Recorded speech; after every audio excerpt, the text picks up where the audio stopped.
Happy Friday, everyone, and thanks for tuning in. I'm Joe Sam. Today was the day students from across the nation marched to protest school gun violence. Even here in mid-Michigan, students from Okemos, St. John, and DeWitt High School participated in the march. Now, these students from DeWitt were holding signs and making their voices heard about safety and solidarity. One student says lawmakers need to listen up and take action. Saving the Planet will tell you how many are planning to celebrate Earth Day today and how you can get involved. And Hands Off My Parking Space, how two people are recovering following an argument at a Battle Creek Walmart that led to one of them getting stabbed. The protest was short, but students hope that it will make a long-lasting impact on the community as the gun violence controversy continues. It was held today to coincide with the 19th anniversary of the Columbine High School shooting. Well, speaking of change, Larry Nassar survivors and their families will join forces with students at MSU today to demand Board of Trustee members and interim President John Engler to step down. The Me Too, MSU, and Reclaim MSU organizations are hosting the rally, still concerned over the handling of the Nassar scandal and the university's response to protecting its students. The rally will start in a little over an hour from now at the Hanna Administration Building. Community members are being asked to join survivors, their families, and supporters for tonight's rally.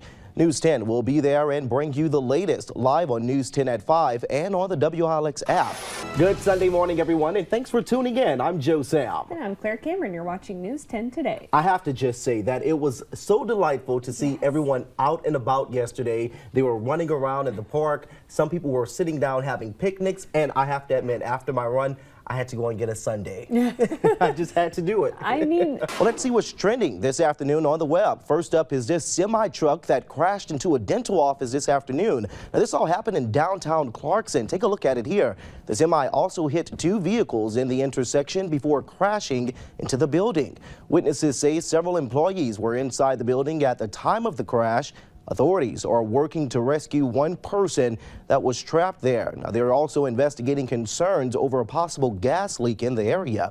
Following the National Walkout and Columbine school shooting anniversary, another shooting put parents on edge today after a student was shot and injured at Forest High School in Ocala, Florida. Officials say the suspected shooter was another student and is in custody. Students were dismissed for the day and transported to a church to be picked up by their parents. Well, next up is the ambush and killing of two young Florida deputies. Authorities say a 59-year-old shot through a window where the officers were eating, then killed himself. Now, the small town that they were protecting is coming together to remember them with the memorial tonight. Claire, for that, well, speaking of the weather, it's a good time to go out there and enjoy it as many around the world will pay tribute to Earth Day today. It's a day dedicated to providing information and inspiration about changing human attitude and behaviors about plastic pollution, which are poisoning our oceans and land. News 10's Marcus Dash shows us how recycling can play a major role in our health and the Earth's. Music fans who traveled to Coachella for a much-needed weekend break were met with some big problems. 25 to 35 miles per hour winds in Indio, California delayed the opening of the music festival and forced people to stand by in a Walmart parking lot. The high wind warning issued by the National Weather Service has since been lifted, so the festival is back on and running. Now, no high winds here. Actually, one of the nicest days we've seen in a while. Dustin's in the Weather Center right now with a look at what we can expect. Hey, Dustin. All right, thanks, Marcus, for that. So if you're waking up this morning, take a look around your home and see if you can find some items that could be recycled. We posted a list of recycling centers on our website. That's WILX.com. Absolutely beautiful. Thanks, Dustin. Well, today, third-generation Michigander Alyssa Slotkin submitted 2,000 petitions to officially get on the ballot for November to challenge Representative Mike Bishop for Michigan's 8th District Congress seat. She's hoping to bring new leadership for the people of Michigan. Slotkin was endorsed by Vice President Joe Biden, and if she wins in November, she will take over the seat, which includes Ingham, Livingston, and northern Oakland counties. We're following a story out of Calhoun County where two people are now in stable condition this morning as they continue to recover in the hospital. According to the Emmett Township, well, all day long today, News 10 will be participating in Sparrow's Day of Miracles telethon, and we need your help to make it extra special. Our David Andrews is there now live. Hey, David, how is it going out there? Hey, Joe. Speaking of Broyles, flag football teams will be out and about today to battle it out for a good cause. The 9th annual Battlefield Broyle brings together the Lansing community with professional athletes and local celebrities in a day-long flag football event benefiting charity. Proceeds from the event will help to support the Davies Project for Mid-Michigan Children, which provides community-based non-medical support to local families facing serious long-term health challenges with a child. Well, now that thousands of students from across the nation have walked out to protest gun violence, others are giving solutions to what could be done to help the problem. That's next in today's Top Talkers. We have an update for you this morning. It's been 13 days since a young man with autism from Northeast Iowa vanished without a trace.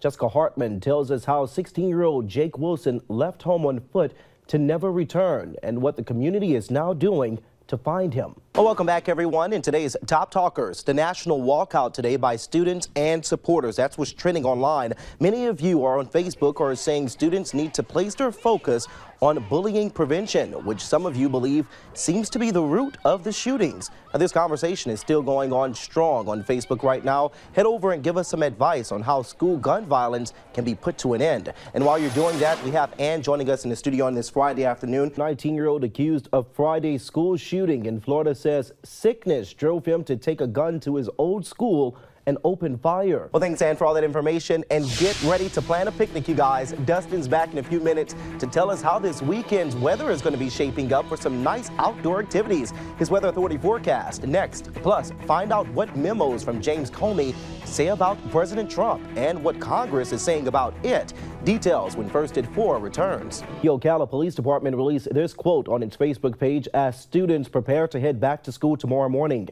It reads, OPD currently has a school resource officer in every public middle and high school in the city of Ocala. Starting tomorrow, we will be relocating and reallocating 14 officers in order to have police presence at every public school and every private high school in the city.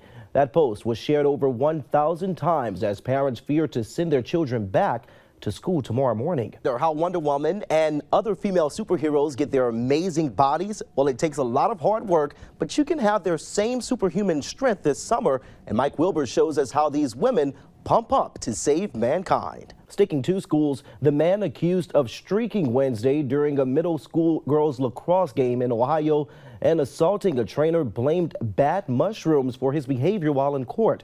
Police arrested 20-year-old Melvin Williams at the school after a half-dozen calls came into 911 from people saying there was a man who was bloody, had stripped down to his boxers, and hopped the fence to run into the field. Prior to that, prosecutors said Williams broke into a home across the street and damaged 4 paintings and antiques worth up to $27,000. That's some motivation for you, right? All those superhero movies, it is impressive what they go through to get into that role. It sure is. Well, you guys, that's all the time we have now for First at 4. Much more news coming up at 5 and 6. And, of course, a detailed look at the weekend forecast just 30 minutes away. All right, you guys have a great Friday. See you back here at 5.